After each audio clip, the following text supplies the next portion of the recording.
Oh, hi. I'm doing physics. I'm doing physics and this is live update recently. Saya akan bercuba untuk bercakap bahasa Melayu kerana setelah beberapa kali percubaan bertutur dengan lancar, saya agak gagap untuk bertutur dalam bahasa ibunda saya sendiri, maka saya perlukan latihan.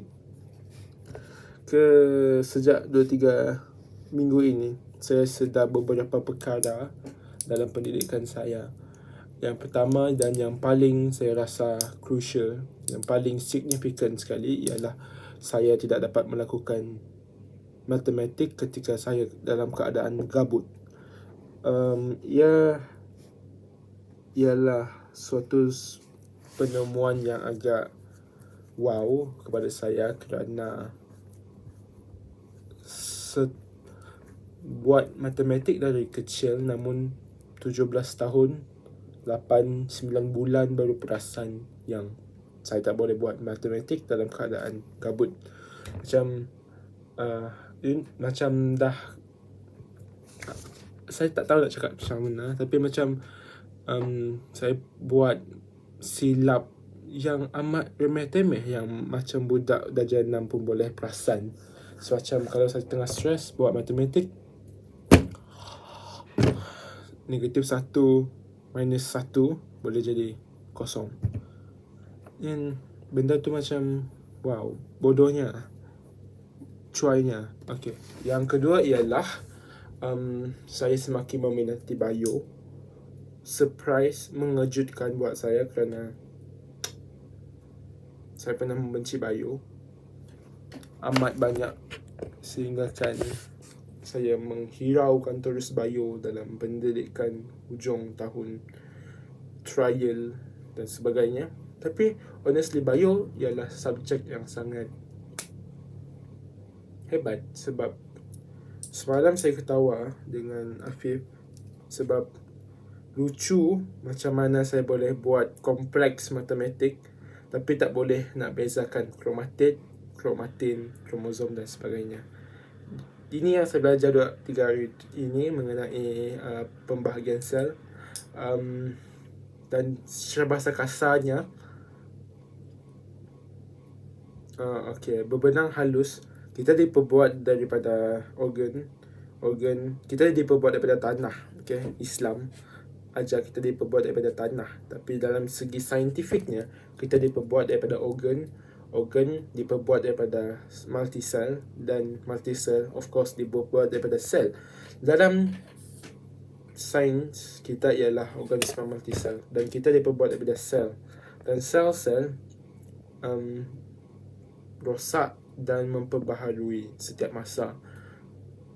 Sel pula konsep cells ni, betapa hebatnya Allah buat sekecil-kecil perkara, so sangatlah kecil sampai namun benda itu ada efeknya buat kita semua. Kalau kita fail, kalau sel-sel kita gagal untuk membuat sel baharu, maka kita boleh mati. Sel pula, dalam sel bukan setiap sel, terdapat beberapa sel yang tidak mempunyai kromosom, namun sel soma dan sel gamet mempunyai kromosom. Dalam sel soma terdapat 46 kromosom, iaitu 46. Firstly, the kromosom ialah berbenang halus yang ketika kromosom ialah banyak, dan banyak namanya dalam pelbagai jenis situasi. Kromosom ialah berbenang halus. Kromatin ialah kromosom dalam keadaan berbenang halus dan panjang. Kromatid pula ialah kromatin yang memendek dan menebal. Kromatid ialah one strand, bukan X, but it's one strand yang mempunyai 46 kromosom. Kromatid kembar X dipanggil diploid, namun actually Sebenarnya ia mempunyai 92 kromosom kerana mempunyai satu kromatid, dua kromatid kembar 46, 92. Kromosom homolog berlaku hanya pada sel gamet. Okey. Tentang sel tadi, yang saya faham tadi, dalam istilah kasarnya, dalam butuh kita sekarang ini tengah melakukan meiosis 1 dan meiosis 2, yang kedua-dua meiosis ini terdiri daripada profasa, metafasa, anafasa dan telur fasa. Betul lah, telur fasa. Betul. Okey. Dalam gamet lelaki pula, ianya membuat secara lengkap. Maksudnya setiap kali buah pelir kita bermeiosis, maksudnya ia menghasilkan kedua-dua meiosis, iaitu meiosis 1 dan meiosis 2. Satu kali meiosis menghasilkan 4 sel anak, daughter cell, iaitu 4 spermatid untuk memperbanyakkan sperma lelaki dan increase your testosterone. Therefore,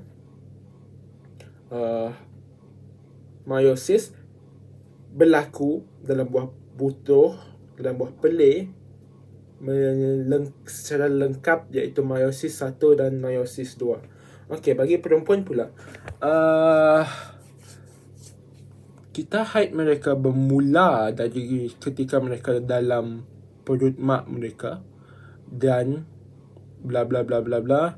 Meiosis 1 berlaku dalam kita haid sekiranya persenyawaan berlaku, iaitu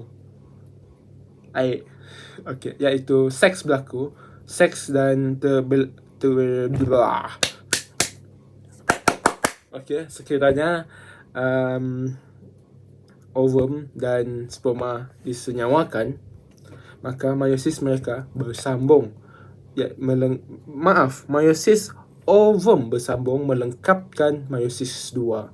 Dan setelah persenyawaan dan lengkap meiosis 1-nya, barulah this combination of sperma and ovum bermitosis, producing 2 anak sel, dan setiap 2 anak sel itu melakukan 2 anak sel lagi, dan eventually berjuta-juta, dan akhirnya terjadilah zigot, bayi.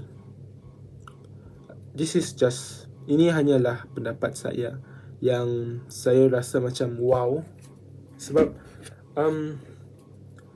dalam Allah cipta dunia yang sangat besar, sangat-sangat besar. Namun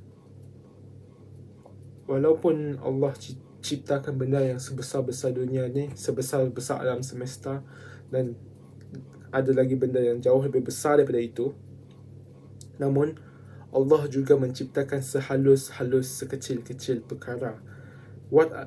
Benda yang saya paling suka ialah setiap kali saya melihat benda, saya hanyalah melihat satu perkara, iaitu atom.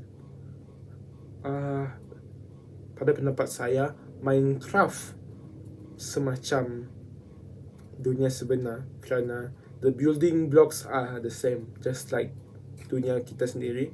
Semuanya diperbuat daripada atom, dan atom terdapat unsur-unsur tersendiri, dan unsur-unsur tersendiri ini membentuk pelbagai jenis benda, pelbagai jenis hidupan, pelbagai jenis makhluk yang sangat wow. So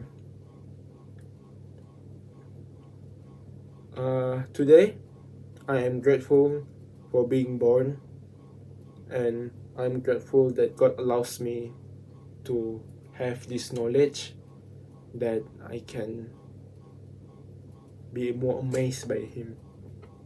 That is all from me today. Assalamualaikum.